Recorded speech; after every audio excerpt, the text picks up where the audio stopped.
Sziasztok! Szeretettel üdvözlök mindenkit a Komfort Könyvklub Pomázon. Kulisics Petra vagyok, a Komfort Könyvklubnak az alapítója, megálmodója. Szeretettel üdvözöllek, Lazaridis Georgina Szófia.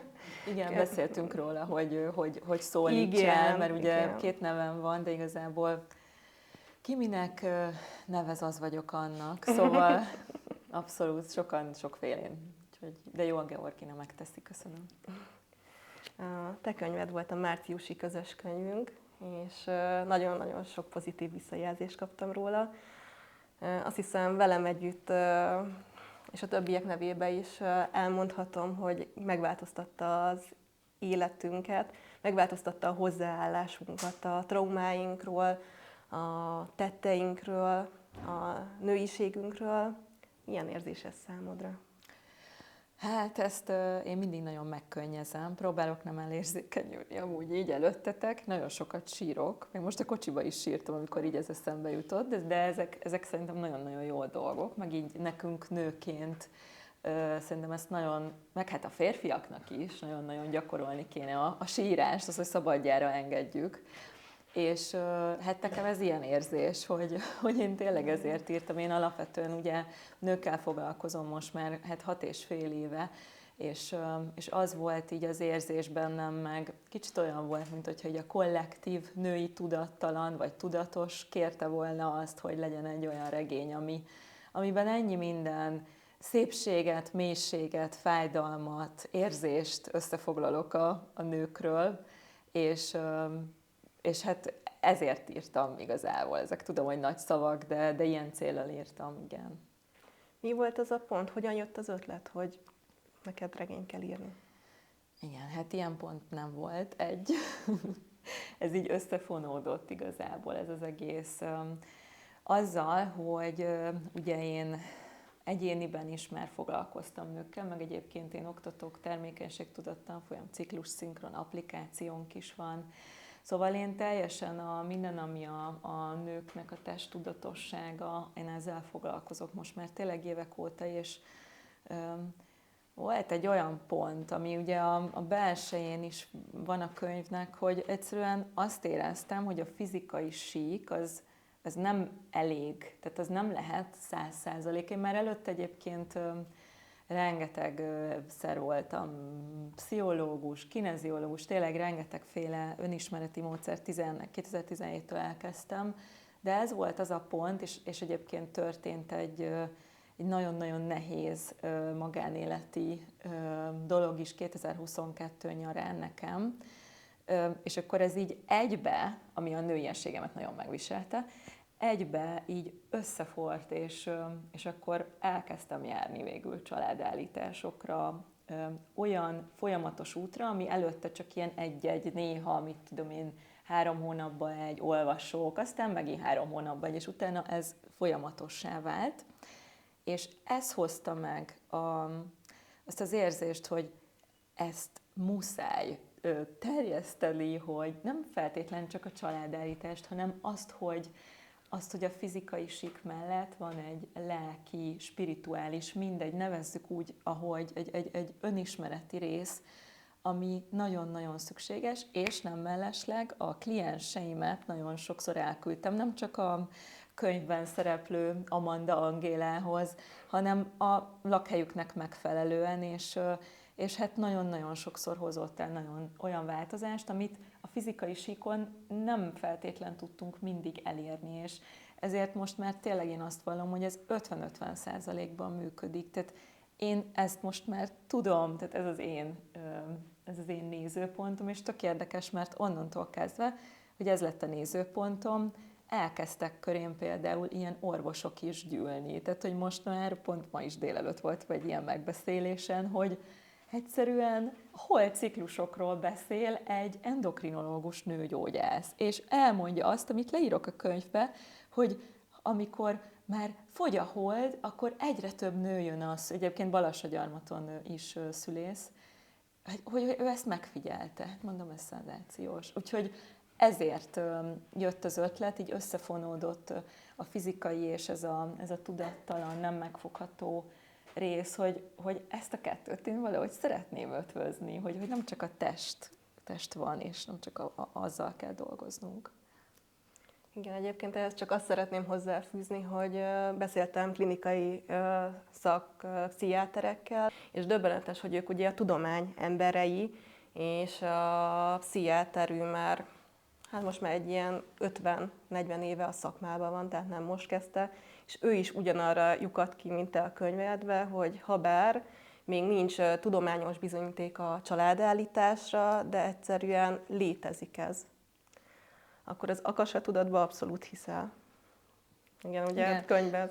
Az én hitem szerint, én egyébként hiszek az előző életekbe, és ez mindenkinek, tehát valaki ezt istenhitnek nevezi, mindenkinek más a hite, nekem az, hogy nem először jövünk, és nem utoljára, és ahhoz, hogy az önismerettel tudjunk foglalkozni, szerintem úgy tudjuk holisztikusan, és most már ugye az integrál pszichológia szerencsére ezzel foglalkozik, hogy van ugye, tehát ha rétegenként megyünk, akkor ugye vagyunk mi, van először a kiskorunk, amikor ugye felnövünk, a szüleinkkel való kapcsolat, aztán ugye megyünk egyet vissza a magzati kor, aztán utána megyünk még egyet vissza a transzgenerációs héj, és aztán utána mehetünk még egyet vissza az előző életek mondjuk. Úgyhogy sok-sok réteg van. És egyébként hogy jött ez először az életedbe? Volt eleinte egy bármiféle istenhited, vagy ez az utat során alakult ki? Pont ezt anyával beszéltük egy pár hete. Nálunk senki, tehát nálam mind a két oldalon teljesen materialista a család. Tényleg minden szinten, fizika-matek tanárok, tehát, vagy pedig valamilyen vállalkozók, tehát hogy közük nincs semmi önismerethez, semmihez. És én nagyon sokszor volt az, és ezt nagyon-nagyon tudom anyukámban értékelni, hogy én így csak ültem a szobám közepén, és azt éreztem, hogy valami nagyon, és anyukámnak mondtam is ilyen dolgokat, hogy van, hogy úgy nem értem, hogy én most miért vagyok itt, ilyeneket mondtam neki. És szerencsére nem nézett bolondnak, meg nem nevetett ki, és hogy mindig mondta, hogy jól van, csak rakjál rendet, különben ücsöröghet, csak ne legyen kupi a szobádba, ez volt így az ő oldala, hogy így fogta meg a dolgokat, de hogy alapvetően nálunk ez nem volt, tehát hogy nincs igazán hite senkinek, és aztán így rajtam keresztül valahogy így elkezdődött. Ez azért még sokszor ők is szkeptikusak sok mindenben, de már azért jóval nagyobb a hit elfogadásuk, akkor inkább így mondom. Akkor mondhatni párhuzam is a regény főhősnőjével kapcsolatban, hogy te is egyes dolgokba megtöröd a mintát a családotokba, és ő is. Igen, hát ugye Róza karakterét azt hát egy ilyen 50-60%-ban a saját ihletésű regény így első körben, és a szerkesztőm, a Sós Tibor, ő mondta is, hogy Gina, nagyon-nagyon nagy fába vágod a fejszét, hogy első regényre saját önéletrajzi ihletésű történetet írok, mert nagyon nehéz volt elhatárolódni.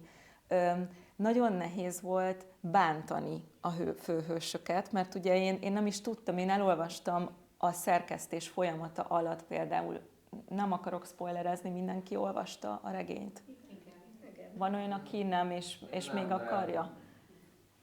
De kibírod a spoilert? Jó, oké. Szupi. Szóval az erőszak részt, a katus résznél ott a szerkesztés alatt többször el kellett olvasnom, egyébként nagyon nehéz volt megírnom azt a részt, nagyon hát össze-vissza tologattam, és amikor túl lettünk rajta, és akkor utána én azóta se tudtam azzal azt elolvasni, úgyhogy hát igen, ez egy nehéz része, meg én egyébként engedélyt kértem az anyámtól, hogy ezt a történetet megírhatom, mert ugye ez az egyik saját családállításomnak a konkrét része volt ez. Úgyhogy én úgy érzem, hogy engedélyt adott, és elvittem neki megmutatni a regényt is a temetőbe, úgyhogy... Igen, Róza. Igen, úgyhogy tényleg, és nagymamám, ugye Róza mama egyébként, a Georgina nevet azt nagymamámról kaptam, azért lett a Róza mama a regényben. És akkor ő az, aki ugye tőle meg fizikai szinten kértem engedélyt, hogy ő ezt így jóváhagyja. Ő 4-szer olvasta a regényt, úgyhogy most pont mondta, hogy még lehet, hogy 5-szörre is elolvas. De jó. 90 éves. Úgyhogy igen, így. Úgy érzem, hogy akkor szinte ez hát nagyon-nagyon fontos témákat említesz a könyvedbe, és pont napjainkban is még mindig harcolnak, és forradalom zajlik akár a szülészetbe, akár a természetes nőiségnek a megélésébe. Imádtam egyszerűen, hogy ennyire ilyen témákat hoztál föl. Miért érezted, hogy ezeket mindenképpen bele kell tenned a könyvedbe? Mi az, ami a gyújtópontja volt az egésznek? Hogy az összes fontos témát beletetted. Igen, tehát, hogy ugye a szülés, akár a fogamzásgátlás, a testtudatosság, akkor ugye az is, hogy ugye ott az Irén részénél, hogy nem szoptathatott, és ugye leválasztották róla. Ez egy nagyon érdekes dolog, mert ez is gyerekkorom óta van. Én szinte 14 éves koromtól családban lévő gyerekekre, pici csecsemőkre vigyáztam, és én babysitter is voltam, meg tényleg így a mások gyereke az mindig így végig kísérte az életemet. És valahogy ezt az egész, amit én így láttam, ez az egész szüléssel kapcsolatos, meg aztán utána is néztem, meg most egy ilyen holisztikus várandós kísérőképzést most pont végzek is. Nem feltétlen fogok szüléseket kísérni, de hogy engem érdekel nagyon ez a téma, és nagyon magaménak érzem, azért, mert ez is hozzátartozik ahhoz, hogy mi nőként hogyan vagyunk a testünkkel, a lelkünkkel, és mindig azt szoktam mondani, hogy egy családban azért nagyon fontos, hogy egy nő az hogyan van, mert hogyha belépünk egy otthonba, akkor azon érződik, hogy anya hogy van. Na, ezt most nem tudom másképp elmondani, nem? Tehát, hogy van-e ott anya, hogy anya éppen melyik fázisában van az életének, vagy hogy ő lelkileg hogyan van. És ez az, ami én szeretek úgy gondolkodni, hogy persze van a csúnya politika, a csúnya háborúk, meg egy csomó rossz dolog a világban, de hogy mi az, amit így pici szinten tudunk változtatni.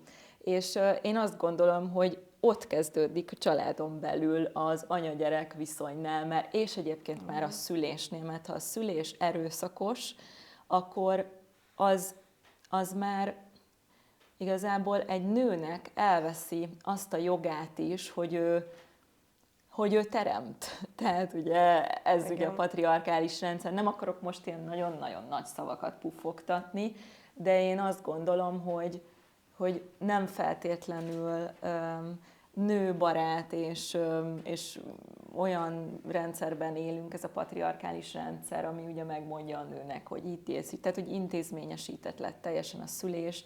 Persze, amikor életmentő műtét, meg császár, az tök jó, hogy van, meg kell, de hogy nem gondolom, hogy jó felé megyünk, hanem inkább a természetes része, amit egyébként alternatívnak gondolnak, és mindig a természetes az az eredeti, tehát az nem alternatív, én mindig ezt szoktam mondani. Úgyhogy ezért is írtam, mert tehát meg amúgy is nagyon sok történettel találkoztam utólag is. Igen, ezt akartam is kérdezni, hogy rengetegen olvasták a könyvedet. Mi volt az a történet, ami a leginkább megragadott, amikor megkerestek téged? Gondolom, sokan megkereshettek a családállítással kapcsolatban, a transzgenerációs örökségekkel. Igen. Mi az, ami még mindig veled él? Sok történet volt. Volt egy lány, aki azt mondta, hogy ő egy napon született a Rózával, és az ő nagymamája, nem az mamája, ő is egy napon született a Katussal és Rózával. És most kiráz megint a hideg, amikor ezt így elmondom. És azt képzeljétek el, hogy olyan, ezt próbálom mindig jól megfogalmazni, de hogy olyan érzés, minthogyha ilyen pici, apró szálak lennének mindenhol az életbe, és azt én így írás közben begyűjtöttem. Egyébként kértem is ilyen, nem tudom, segítséget, égi vezettetést, nem tudom ezt hogy hívják, hogy annyi feloldozó, segítő, tényleg gyógyító mondatot, érzést tudjak a könyvben rakni, hogy mindenkinek tehát valamivel tudjon kapcsolódni a regénybe, és hogy hozzon számára vagy felismerést, ami sokszor amúgy fájdalmas, nem feltétlenül gyógyító, de hogy utána meg mondjuk gyógyulást, és ezek köszönnek vissza a történetekből, amit ugye hallok az elolvasás után. Tényleg naponta írnak az olvasók nekem, hogy párhuzamokat találtak a saját életükkel, hogy amit te is mondtál. Úgyhogy rengeteg ilyen van, de ez így nagyon-nagyon érdekes. Meg például az egy nagyon érdekes dolog, hogy sok nő mondja azt, akinek például csak fia született, hogy hát az 5. regény elolvasása után ő annyira bánja, hogy kihal a női vérvonal, és akkor egy kicsit lelkiismeret furdalás volt, hogy basszus, nem ezt akartam elérni ezzel. És ez most már nem egy, tehát legalább egy, ketten, hárman mondták, és mondtam nekik, hogy nem baj, majd lesznek valószínű, ha úgy szeretnék a fiaik, de hogy lesznek majd valószínű unokák, és akkor, hogyha ott lányok lesznek, akkor majd addigra már kifejlesztik a női bölcsességüket, és akkor majd mindent átadnak. És akkor ez amúgy tényleg olyan szép. Igen. Bámulatos volt olvasni ezt a sok-sok történelmi háttérmunkát, amit tartalmaz a könyved. Szinte éreztem minden egyes szereplőt, hogy ott van mellettem, mintha én is ott lettem volna velük egy helyiségbe. Hogy zajlott a háttérmunka kutatás a regényhez? Több részletbe zajlott, mert nem tudnám azt mondani, hogy most nem tudom, márciustól májusig 3 hónapig én most kutatómunkát végeztem. Amúgy is én az a típus vagyok, hogy 5 könyv van az éjjeli szekrényemen, és tehát, hogy ez amúgy szörnyű dolog, tehát az, hogy annyira tehát akkor gondolom közületek is van ilyen, hogy én annyira kíváncsi vagyok, hogy vannak regények, akkor vannak tudományos könyvek, akkor vannak olyanok, amik mondjuk ilyen inkább önismereti, és akkor mindig kell egy kicsit lecsipegetni a kutatáshoz.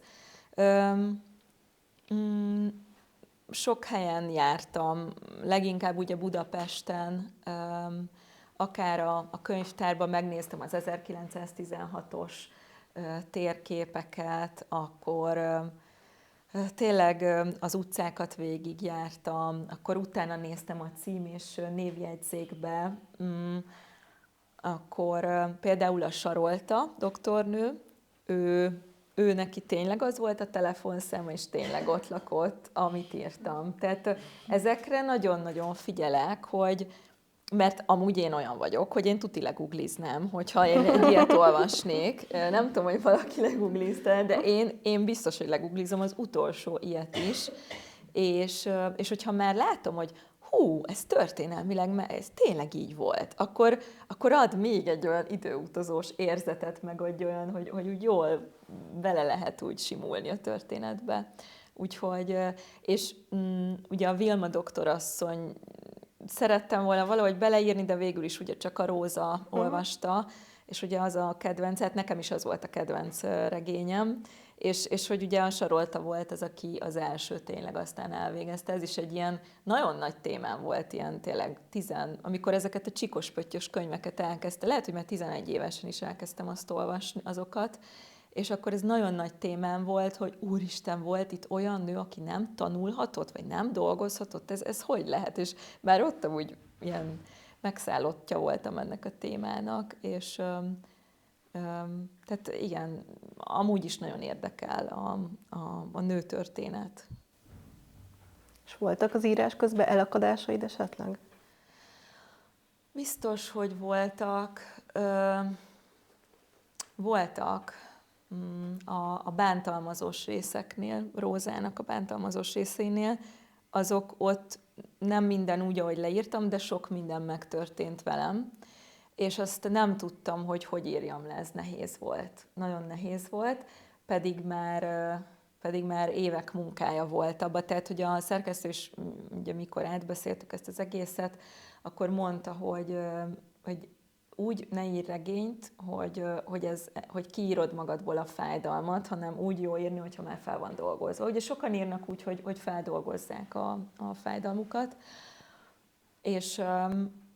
és még úgy is azért elakadás volt, meg ugye ott az erőszak résznél, Alapvetően pedig nem volt. Nagyon sokat írtam például vonaton, sokat írtam ugye a könyvtárba, sokat írtam, amikor a Katus részeit írtam, már az ugye rég leégett, de volt egy ilyen piros gyertya, egy ilyen vékony, hosszú, sötétvörös, pirosas gyertya, és mindig azt égettem a Katusnál, és arra olyan jó volt írni, és a Katus részeinél egyébként raktam be zenét is, 16-os bármilyen zenét, amit így találtam. Én nagyon-nagyon tudok zenére írni. Igen, az valamiért ott megnyit nekem valamit. Most a második regényemet, azt teljesen zenére írom. Úgyhogy... És egyébként, amikor volt elakadásod ugye ezeknél az erőszakjeleneteknél, mi volt a technikát, hogyan tudtál túljutni rajta? Magadon dolgoztál, vagy az érzelmeiden, vagy volt egy teljesen másik aspektus is? Meg kellett várnom azt, maga ez abszolút rajta múlik, meg kellett várnom azt, hogy egy ilyen nagyon önfelett lelki érzésvilágba kerüljek, és úgy tudtam ezt, és közben pedig az volt bennem, hogy jó, akkor még erről egy picit mondjuk beszélgetni, akár az én pszichológusommal, akihez egyébként a mai napig járok. És akkor az úgy oké volt, igen. Meg engem az vitt előre, hogy tudtam, hogy, ugye, és így azt éreztem, hogy ennek a történetnek meg kell születni, és szüksége van azoknak, akik olvasni fogják erre. És akkor ez egy ilyen, most ez ilyen furcsa szó, hogy önfeláldozás, de ez ilyen egy nemes önfeláldozási forma is, így a nehezített részeknél, hogyha ez a kérdés. Igazából az a sok-sok trauma nagyon ijesztő is lehet az ember számára, hogy országvilágnak kitárja a lelkét, szívén. Ott van pucéran a traumáival, idézőjelbe. Hogy érezted magad? Nem féltél ezeket mind megosztani az emberekkel? Azért ez egy ilyen nagyon ijesztő és nagyon nagy lépésnek tűnik. Igen, az. És amikor először csak olyan potenciális olvasók olvasták, akik mondjuk az én tágabb baráti, tehát hogy ugye ezt bétázásnak hívják az írói körökbe, amikor ők bétázták, és akkor több olyan visszajelzés is jött, akik ugye ismertek engem, hogy hú, Gina, hát ez nagyon-nagyon bátor, hogy ezt te így kirakod, és ezt ugye jól átgondoltad. És akkor mindig volt egy kis ilyen megtorpanás a részemről, de mondjuk egy 5-10%. Tehát ennyi. Én ezeket tényleg muszáj volt beleírni, és tudom, hogy nem egy tipikus lányregény, meg egy szerelmes lányregény, ezt anyukám szokta is mondani, mert a második könyvem sem lesz az, hogy nem igaz, hogy nem tudok valami romantikus cuki regényt írni, és hogy én ilyen cuki ruhákban, meg cukin nézek ki, de hogy én ott belül azért eléggé réteges, és jó mélyre tudok menni, és sok-sok sötétbe bele tudok oda kúszni. Úgyhogy igen, ott belül sokszor nagyon-nagyon sötét van, és oda lemegyek az aljára. Azt hiszem, hogy pont talán ezért tud ennyit adni a regényed, mert úgy éreztem az olvasás közben, és lehet, hogy mindenkinek a nevébe beszéltek, hogy közben gyógyított is nagyon erősen. Voltak, amik éppen engem nem érintettek, de voltak, amik nagyon erősen ott voltak, úgyhogy szerintem, hogyha nem tártad volna ennyire ki a lelkedet, akkor talán nem is tudott volna ennyit segíteni. Igen, és voltak egyébként olyan részek, amikor elolvasták előolvasók a könyvemet, és amikor valaki nem úgy ismer engem, hogy most te ezt a könyvet már megírtad, akkor vannak fenntartások, hogy de Gina, ez tök durva, hogy ezt így leírod. Tehát ez nem lesz nagyon durva. És mondtam, hogy nem, ezt így ki kell mondani, ezt le kell írni. Úgyhogy talán még ezek voltak azok, amik így talán egy kicsit visszaúztak, vagy megingattak, de azért tehát hogy azt lehet úgy mondani, hogy kicsit átégettem magamon azt, amit leírtam oda. Úgyhogy annak ott helye van, és ott jó, és ahogy mondod, gyógyít, és az úgy kell. Október 1-én jön, ha jól tudom, ki a második regényed. Esetleg ennek a történetnek a folytatása lesz, vagy valamilyen teljesen új dologra számíthatunk? Nem. Ennek a történetnek, majd képzeljétek el, hogy lesz férfi oldala. az egy picit erről beszélek, és akkor utána válaszolok a kérdésedre. Ez azért szeretnék erről beszélni, mert ez nagyon-nagyon érdekes, mert azt nem beszéltünk róla, de én 13-4 éves koromtól már így írogattam verseket, novellákat, én epilepsziás voltam, és nem mehettem nagyon sokáig bulizni a kortársaimmal, úgyhogy tüntettem, és nem akartam én otthon aludni azonnal, nem tudom már, amikor ott mindenki bulizott péntek-szombaton, hanem én akkor írtam, mert akkor ugye már volt ilyen kis számítógép kezdemény, és akkor ott írogattam, nyomogattam. És egyébként nagyon érdekes, mert sokszor horrort is írtam. Tehát, hogy igen. Nem ilyeneket írtam, de hogy ilyen dárkos, ilyen sötétesebb sztorikat írtam, tehát nem romantikusat egyáltalán. És így kezdődött nekem így az írás, és ebbe az érdekes, mert utána abba hagytam ezt egy pár évre, aztán amikor a nagypapám meghalt a görög részről, akkor valahogy, mintha kibontották volna újra ezt, kinyitották volna ezt a csapot bennem.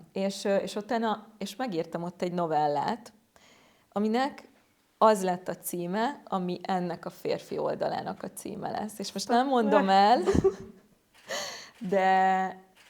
de mert a szerkesztő, a Sós Tibor mondta nekem, hogy ő olvasna a Lazaridis Georginától a görög polgár, mert ugye nekem görög férfi részről, ugye görögök a felmenőim, görögök, és mondta, hogy nagyon-nagyon olvasna erről. És mondtam neki, hogy basszus Tibor, hát én emlékszem, hogy én írtam valamit 2013-ba, és ugye ez 2023, igazából 10 év előtte volt, és mondom, én tudtira, hogy írtam ott valamit, de már nem emlékeztem, mert elfelejtettem.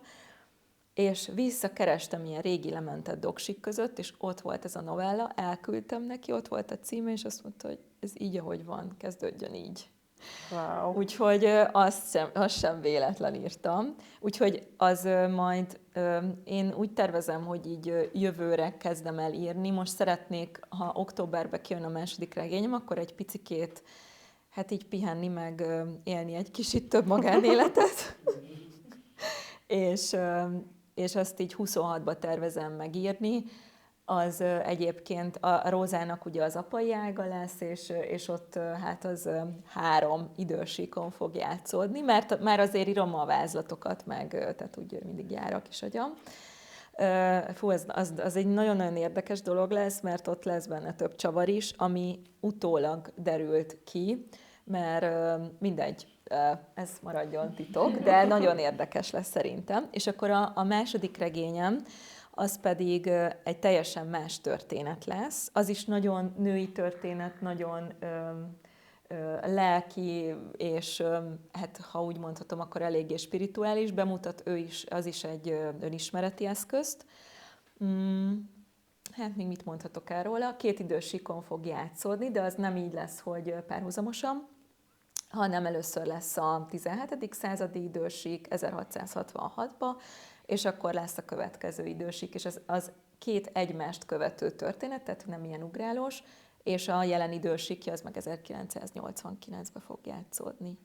És most már fejezem be ezt a történetet, úgyhogy már készül a borító, meg minden. És meg lehet kérdezni esetleg, hogy ott mi lesz a fő aspektus, amivel szeretnéd az embereket segíteni? Azt mondom, hogy a nőknek egy olyan, az is nagyon-nagyon női aspektus lesz, és egy olyan része lesz, ami nem ez a saját testünk, meg az anyaság, hanem azt, hogy nőként egymással hogyan vagyunk. Ezt nagyon-nagyon kell gyógyítani, igen. Mert a féltékenység, mindegy, most nem sorolom ezeket a negatív dolgokat, ezeken én is átmentem sajnos nagyon hosszú évekig, akár így munkahelyen itt-ott, és azt érzem, hogy mi nők, hogyha összefognánk, akkor tehát hogy annyira csodálatos lenne ez a világ, és a patriarkális társadalom az tényleg azt próbálja elérni, legalábbis így több 100 éven keresztül, most nem azt mondom, hogy most, de hogy nem vagy jó úgy, ahogy vagy, megkérdőjelezed magad, és ezáltal már megjelenik a féltékenység. Jaj, ő neki kisebb a dereka, jaj, ő neki ez, ő neki az. És nálam, ugye nálunk vezetnek ciklusnaplót a nők, én vezettetek velük ciklusnaplót, nem csak azok, akik babát szeretnének, hanem csak a hétköznapokban megfigyelni a testüket. És azt szoktam mondani, hogy nincs két egyforma ciklusnapló, és nincs két egyforma női test sem, és a saját naplónk és a saját testünk kell, hogy meg a 1-2 évvel ezelőtti, vagy tegnapi önmagunkhoz képest kell, hogy versenybe szálljunk, hogyha akarunk, de nem másokkal. Valahogy erről fog szólni, illetve nagyon az is meg fog benne jelenni, hogy a női csoportokat, azokat hogyan lehetne kicsit jobban gyógyítani, illetve meg fog benne jelenni női betegség is, és annak az érzelmi lenyomatai, akár ilyen, hogy PCOS, endometriózis. És mondjuk a szexualitásról is, hogyha mondjuk van, akinek elakadásai vannak benne. Úgyhogy... Hát nem kis felbe vágtad a fejszínet, de azt hiszem mindez olyan téma, amire igencsak erős szükségünk van, és jó pár emberrel beszélgettem a témáiddal kapcsolatban, hogy igen, ugye tudod már, hogy mennyire hangsúlyozzák ezt meg azt, és milyen jó, hogy leírta a Georgina, és ilyen cirip jött, hogy nem, még mindig az emberek többségének fogalma sincs ezekről a témákról, és pont ez az, ami azt mutatja, hogy az olyan írónőkre, olyan szerzőkre szükség van, mint ami ilyen te vagy. És nekem azt tetszik nagyon ebbe a könyvbe, hogyha egy picikét beleteltem a saját véleményemet, hogy amellett, hogy egy nagyon erősen gyógyító és nagyon sok igencsak kemény témát soroltat föl, gyönyörű a nyelvezete, nagyon olvasmányos, alig vártam, hogy a következő oldalra lapozzak, és egyszerűen látszott, hogy rengeteg kutató munka is van benne, meg eleve, hogy megfogtam a könyvet, maga a tördelés, a színek, szerintem fantasztikus. Úgyhogy... Örülök neki, és nagyon nagy dilemma volt a színvilág, egy csomó minden. Én azért, amikor valamit elsőre csinálok, és elég sok mindent csinálok így elsőre, mert az applikáció fejlesztése is, meg a tanfolyami anyagok is, mindent, amit így megcsinálok, azokat így először azt se tudom, hogy esztik-e vagy iszták, és ebbe is, amikor elsőre csinálnak valamit, akkor el tudnak benne bizonytalanítani a külső tényezők, meg az emberek. Szerintem ezzel mindannyian így vagyunk, amiben még nem vagyunk olyan öreg rókák. És többször volt az, hogy hát ez túl vibráló, túl csajos lesz, de mondom, hát marketingben is azt tanultuk, hogy kell az, hogy legyen egy közönség, hogy az ideális olvasó az milyen, és hát ezt az ideális olvasónak készítem el ezt a borítót. Egyébként nem, mert teljesen a lelkemből jött ez a borító, és a másodiknak is, tehát amint megjött a címe, azonnal jött a borító vele. És amúgy én itt most ilyen nagyon-nagyon kedvesen előadom magam, de amikor a borítót dolgoztuk, a borítótervezővel, biztos, hogy nagyon sokszor átkozódott, mert nem volt velem egyszerű amúgy együtt dolgozni, mert ha kitalálok valamit, akkor viszont utána, ha már összeáll, akkor ragaszkodok hozzá. De a borítónál nagyon az volt, hogy túl erősek a színek, ez a két szín nem is jó együtt. Hát mondom, szerintem meg igen, de tehát ezek úgy elbizonytalanítottak sokszor. Igen. Azt hiszem egyébként pont a példádból adódóan is minket nőket nagyon sokszor halljuk ezt, hogy nem vagyunk elegek, maradjunk csöndbe, ne álljunk ki az igazunkért, mert az nem vonzó nő. Igen, és azt hiszem a könyvnek a külsejébe is látszik abszolút, igen, hogy te ezt végre meg akarod törni, ezt a mintát. Igen, hogy bele kell állni, és most már egy lassan jó fél éve segít nekem egy marketinges lány, és mindig ő mondja, Marcsi, Gina, álljál bele, ebbe bele kell állni. Mert én is ilyen hogy jaj, jó, akkor ez így, akkor... És akkor jó, akkor beleállok. Mert hiszek benne, mert amiben hiszünk, abban álljunk bele, basszus. Igen. Muszáj. Hát ennél szebb végszavat el se tudok képzelni. Higgyünk, és álljunk ki azért, amiben igazán hiszünk, és amiért érdemes. Nagyon szépen köszönjük, hogy eljöttél. Köszönöm én is. Köszönöm.